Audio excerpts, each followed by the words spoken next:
کہتے ہیں کہ ایک بادشاہ اپنے وزیر سے بحث کر رہا تھا. بہت سے بادشاہ عقل سے پورے ہی تھے, ان کے وزیر ان کو وزراء چلایا کرتے تھے. وزیر نے کہا کہ بحث کرتے ہوئے کہ کوئی ایسی چیز نہیں ہے کہ جب تک کوئی اس کو نہ بنائے وجود میں آ جائے. بادشاہ نے کہا یہ کیسی نامعقول سی باتیں کر رہے ہو, چیزیں خود بخود بن جاتی ہیں, خود بخود وجود میں آ جاتی ہیں, ضروری نہیں ہوتا کہ کوئی اس کو بنائے. جیسے بہت سے سائنسدان کہتے ہیں نا کہ دنیا کائنات خود بخود وجود میں آ گئی ہے, ایک سیل سے شروع ہوئی, ہر چیز مادے سے شروع ہوئی, میٹر سے, اور خود بخود بن گئی ہے یہ ساری کی ساری چیزیں حادثاتی طور پہ. دا بگ بینگ تھیوری جو ہے پوری حادثاتی طور پہ, اس کا جواب دے رہا ہوں. بگ بینگ تھیوری کا جواب سن لیجئے, سادہ اور آسان کر کے نوجوانوں کے لیے. بادشاہ نے کہا نہیں ایسا نہیں ہوتا, بلکہ خود بخود چیزیں خود بخود بن جاتی ہیں.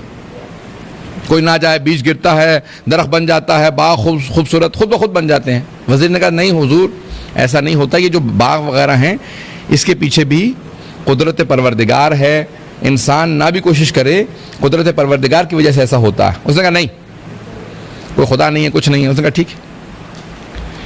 وزیر چپ ہو گیا کیونکہ بادشاہ کے سامنے اس کی بولنے کی جرات نہیں تھی. توجہ ہے. اب وزیر نے کہا کہ بادشاہ کو سمجھا کے ہی دم لوں گا.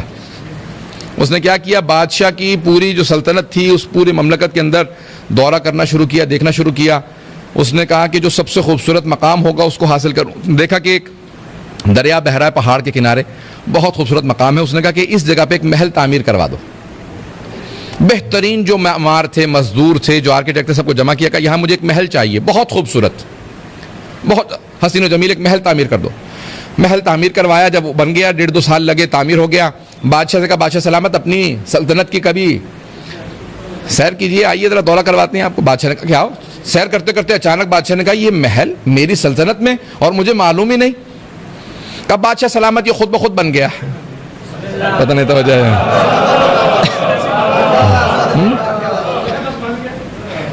بادشاہ نے کہا تم یا خود پاگل ہو یا مجھے پاگل بنا رہے ہو, اتنا خوبصورت محل خود بخود کیسے بن سکتا ہے. کہا بادشاہ سلامت 2 سال پہلے آپ ہی نے کہا تھا چیزیں خود بخود بن جایا کرتی ہیں, خوبصورت بھی ہوتی ہیں, سب کچھ ہوتا ہے. کہا نہیں ٹھیک ہے, تم نے مجھے غلط ثابت کر دیا, بتاؤ محل کس نے بنایا. کہا کہ محل میں نے تعمیر کروایا. ایک بات سمجھانے کے لیے, اتنے خوبصورت محل کی تعمیر کے لیے میری ضرورت ہے تو اس پوری کائنات کے لیے. کہا پھر کس کی ضرورت ہے. کہا قدرت پروردگار کی ضرورت ہے. یہ اتنی بڑی کائنات قدرت پروردگار کا نتیجہ ہے. پتہ نہیں بات واضح ہے یا نہیں. قدرت پروردگار ہے جس نے اتنی بڑی کائنات بنائی. عزیزان گرامی, تو پہلی صفت جو ہے وہ اللہ کی قدرت, دوسری علم پروردگار. یہ اتنی پیچیدہ چیزیں. جناب امیر علیہ السلام جب نہج البلاغہ میں خطبہ دے رہے ہیں, میں اس کو دوبارہ دہرا رہا تھا تو عجیب و غریب لطف آ رہا تھا. مولا فرماتے ہیں کہ پروردگارہ تو نے اتنی بڑی کائنات بنائی, لیکن نہ پہلے تیرے سامنے کوئی دوسری کائنات موجود تھی کہ تو تجربہ حاصل کرتا یا سبق حاصل کرتا. نہ تجربہ تھا نہ سبق تھا. کا تیرا علم ایسا ہے کہ تجھے تجربے کی بھی ضرورت نہیں ہے. پتہ نہیں توجہ ہے یا نہیں. نہ تجربے کی ضرورت ہے نہ دوسرے سے سبق حاصل کرنے کی ضرورت ہے, یہ تیرا علم ہے. باقی سب دوسروں سے سبق حاصل کر کے تجربے سے کرتے ہیں. کہ تیرا علم ایسا ہے کہ نہ تجربے کی اور نہ ہی سبقت. کوئی تجھ سے پہلے کوئی مثال قائم کر دے کہ پروردگار یہ تیرا علم ہے. عزیزان گرامی, علم پروردگار لا متناہی ہے, لا زوال ہے, اور قدرت پروردگار لا زوال ہے. اور تیسری صفت ہے حیات. ان دونوں چیزوں کے لیے حیات لازمی ہے. یعنی کوئی ایسا نہ لحظہ پہلے آنا چاہیے نہ بعد میں کبھی کہ جہاں پروردگار نہ ہو. وہ ہمیشہ سے تھا, ہمیشہ رہے گا.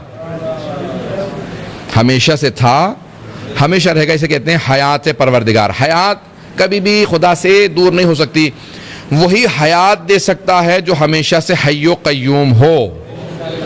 اسے کہا جاتا ہے دائمی صفت پروردگار کی. یعنی وہ سرمدی ہے, یعنی وہ قدیم ہے, یعنی نہ اس کی ابتدا ہے نہ اس کی انتہا ہے.